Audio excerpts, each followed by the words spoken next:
Thanks, Dinka.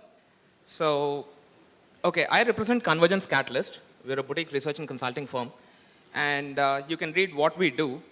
The brief that was given to me was Arvind said, uh, tell the audience if there are monies to be made in IoT, right? And if so, how? Okay? Because there's a lot of apprehension whether IoT is monetizable and how soon, how much, how you know. And in the next 5 to 6 minutes, over the next 3 slides, I'll try to take you seed some thoughts in your mind, place some dots, okay, and provide just about sufficient connectivity tissue to to connect those dots. So, the first part of the question, is there money to be made in IoT? So let me answer that question from a personal experience. So Convergence Catalyst is a 5.5-year-old research and consulting firm. We started focusing on telecom and mobility when we started in 2011. And in about 3 years ago, we started focusing on IoT. I mean, there's a reason why we called ourselves Convergence Catalyst. We knew that digital convergence was coming. And 2 years ago, November 2014, we launched India's first and one of the world's first market-specific IoT report.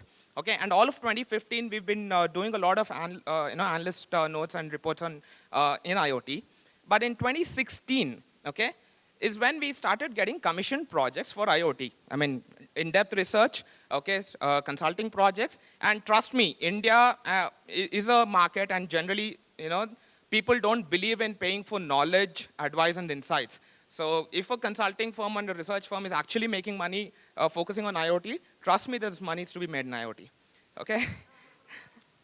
having said that, let's see what's been happening in the last couple of decades. All these industries, folks, at their nascent stage, were believed that they were not monetizable. Okay, the stage at where IoT is right now.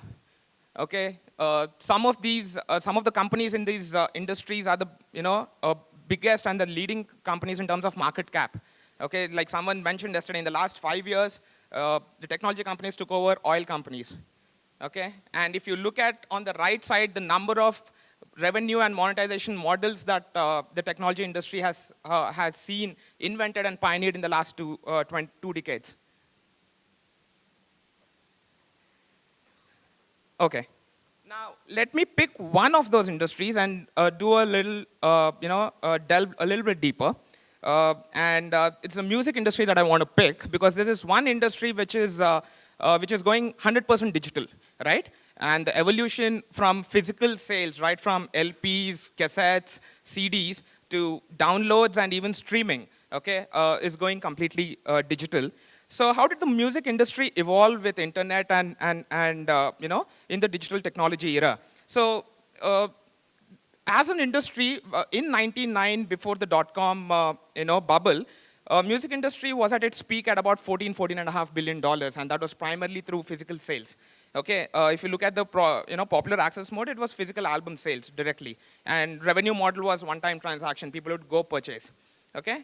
And 10 years later, internet had taken over, internet and digital had taken over music industry. And piracy, who remembers Napster? And okay, I'm a metalhead. Who's the band that went after Napster? Awesome, man. Yeah, so thanks to Napster and piracy, okay, all of a sudden the music industry, revenues went down. And in 2010, that was the lowest when music industry was making only about $6 billion. And 5 years later, and the biggest, access mode was downloads. iTunes, Apple and iTunes had broken the albums into single downloads, and they started charging 99 cents, and they started making money and sharing the revenue with the music industry. Now, 5 years later, streaming has taken over. So Spotify, Pandora, Apple Music are the big music companies right now in terms of which are generating revenue. So if you look at it right now, more than 75% of the music industry's revenues come from digital. Okay. And the revenue models have evolved from a one-time transaction to subscription to ad subsidized and paper access or intent as well. In 2007, there was a band called Radiohead which launched their album and said, asked people to pay whatever they want. Okay, it's called paper intent model, and that model has actually been adopted in the restaurant and the hospitality industry as well. And what radio had observed was they actually made more revenue, okay, than what a music label would have paid them in terms of royalties. Okay, so now what is happening as a trend, if you look at it, the number of paid subscribers in the music streaming industry is actually increasing. Close to 62 million, about to go to 200 million. And the best part is this: the ARPU, the average revenue per user, per streaming subscriber, is in the range of $120 a year, which is much higher than during the physical sales, during the CD and cassette sales era as well. So music industry going digital is actually making more money. And if you look at some of the trends, we see democratization happening in the music industry. Things like Brandcamp and Alternative Digital Distribution Alliance are actually giving the artists direct access to the consumer, and they can set their own monetization models. They can sell their gig tickets. This is an extremely good industry to look at how it has evolved and adopted innovative revenue models, monetization models, business models, cut the middlemen, and has gone forward to adopt into the digital era. Now, having said that, I want to give a case study and an example of a local company. Okay, this is a two-year-old two-wheeler rental company. Okay, I got 2 minutes. 2 minutes? Okay. What they do is, they started off with renting out super bikes, Harleys, Ducatis, and everything. Okay, and they're 2-year-old, they're already profitable. They clocked about 4 million kilometers onto, in terms of the number of kilometers their bikes have done. They're growing 100% quarter on quarter in terms of their fleet, in terms of their revenue.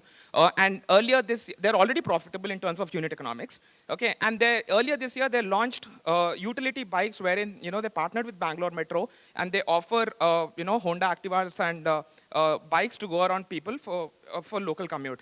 Now, what they're doing is, because they started off with super bikes, okay, they had to install a lot of monitoring devices, trackers, sensors, GPS trackers, fall detection sensors, fuel detection sensors, and all that. And they started getting a lot of data, and they started using that data for their own internal utilization in terms of predictive maintenance, and better booking algorithm, intelligent scheduling, and all that. And then they realized, 1 minute.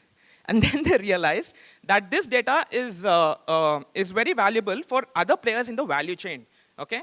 Like OEMs, insurance companies, government agencies, okay? So they started, sharing that data and monetizing that data. The trackers that they implemented, they converted that from a capex to an opex model. Okay, so what they essentially did was they started evolving the ecosystem and taking every value chain player up along with them and driving the ecosystem. The point is that this is how going forward the value chain in IoT ecosystem is going to evolve. I mean, you have to be an ecosystem builder with every partner of yours. You have to find what is the value trigger that you're offering and find a way to monetize that, okay? So, in this particular case, most of the value that the end consumer gets, it's actually being subsidized by some of the vendor partners. So this is actually happening, and this is a homegrown Bangalore idea, and this is going to be the future.